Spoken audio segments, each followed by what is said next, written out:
उन सबके साथ जुल्म सितम हो रहा है, ये सब लोग देख रहे हैं। अजीज भाइयों, ऐसे में रामनवमी एक फेस्टिवल है, एक त्योहार है। त्योहार के दिन, त्योहार के नाम पर पूरे देश के अंदर में एक माहौल खराब करने की गंदी साजिश की जा रही है। ये हम सब देख रहे हैं। फेस्टिवल मनाना, त्योहार मनाना हर एक की जिम्मेदारी है, हर एक ने खुशी से मनाना चाहिए।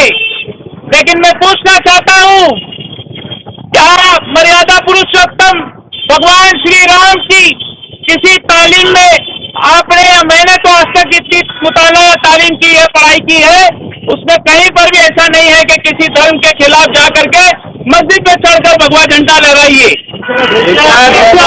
लेकिन ये काम एक सोची समझी साजिश के तहत कुछ संगठन कर रहे हैं और ऐसी फिस्ताई ताकतों को रोकना डेमोक्रेटिक वे में हम सबकी जिम्मेदारी बनती है। भाइयों, आज आवाज उठाना, बात करना भी मुश्किल हो गया है। हमको पुलिस वाले बेचारे, उन पर भी प्रेशर है। वो बोलते 15-20 मिनट बात करिए, उससे ज्यादा नहीं करना है। ठीक है, कोई बात नहीं, हम उतना ही करेंगे, कोई मसला नहीं है। आप देखिए, मध्य प्रदेश के अंदर, गुजरात के अंदर दरगाह को जला दिया गया।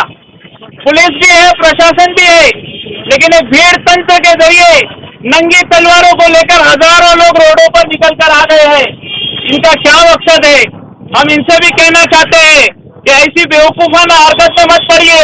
ये देश बहुत अच्छा है, इस देश को हमको बचाना है। इस नफरत की राजनीति इस देश को खत्म कर देगी। इस नफरत की राजनीति, इस सत्ता की लालच से हमको इस देश को बचाना है। हम सब ने मिलकर आगे चलकर हर एक के अंदर अवेयरनेस लाना है कि हम नफरत की राजनीति और नफरत की बात को इस देश में नहीं करने देंगे। और जो लोग कर रहे हैं उनको भी संवैधानिक तरीके से बाबा साहब अम्बेडकर ने जो हमको संविधान दिया है उसकी भी तालीम देकर उनको सबक सिखाना है, उनको बताना है कि ऐसा मत करिए।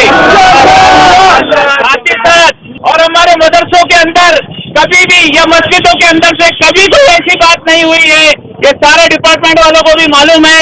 हम कभी भी ऐसी कोई नफरत वाली बात कभी नहीं करते हैं। लेकिन दूसरी तरफ से जब नफरत की बातें होती है तो ऐसी नफरत की बातों को, ऐसी चीजों को रोकने का काम भी प्रशासन का है। मैं उनसे भी दरखास्त करता हूँ कि मुमरा के अंदर भी कुछ चंद मुट्ठी भर लोग इस मुमरा के माहौल को खराब करने की, आगे चलकर कोशिश करने की तैयारी कर रहे हैं। ऐसे में एक हम जो है, हमारी जिम्मेदारी ये है कि हमने एक अच्छा कोऑपरेशन बना करके काम करना है। अजीज भाइयों, पूरे देश के अंदर अलग अलग जगहों से हर तरह से मुसलमानों को और दूसरी माइनॉरिटीज पर अटैक करने की कोशिश हो रही है। कहीं धर्म संसद लगाया जा रहा है, मुसलमानों की नस्लकुशी और जेनोसाइड की बातें की जा रही है। ऐसे लोगों पर FIR तक नहीं हो रही है। एक पूरा ऐसे लोगों पर FIR तक नहीं हो रही है। बड़े बड़े इंटेलेक्चुअल और बड़े बड़े पत्रकार और बड़े बड़े रिटायर्ड जज ये कह रहे हैं कि ऐसे लोगों पर रोक लगाइए, लेकिन सरकार के कानों पर जू नहीं रेंग रही है। ऐसे में हम पॉपुलर फ्रंट ऑफ इंडिया ने एक स्टैंड लिया है और हमारी ये मांग है कि हम सरकार सुप्रीम कोर्ट की निगरानी में, सुप्रीम कोर्ट के रिटायर्ड जज या फिर सिटिंग जज, उनकी निगरानी में एक कमीशन बनाया जाए और ये त्योहारों के नाम पर, पालकी यात्रा के नाम पर, जुलूस जलसे के नाम पर जो मुसलमानों के खिलाफ नफरतें फैलाई जा रही है, इस नफरत का एक्सपोज होना बहुत जरूरी है। इसके पीछे कौन सा षड्यंत्र है, कौन सी तंजीमें हैं, कौन सी ताकतें हैं ये काम कर रही है, ये हमको जानना जरूरी है। और मुमरा पुलिस से भी अपील करता हूँ कि आने वाले वक्त में जिस तरह से अब तक के उन्होंने मेंटेन किया है लॉ एंड ऑर्डर को, सिचुएशन को, कुछ लोग माहौल खराब करना चाह रहे हैं, कुछ लोगों को अजान से तकलीफ हो रही है, कुछ लोगों को भूंगों से तकलीफ हो रही है, कुछ लोगों को हमारे मदरसे और मस्जिद से तकलीफ हो रही है।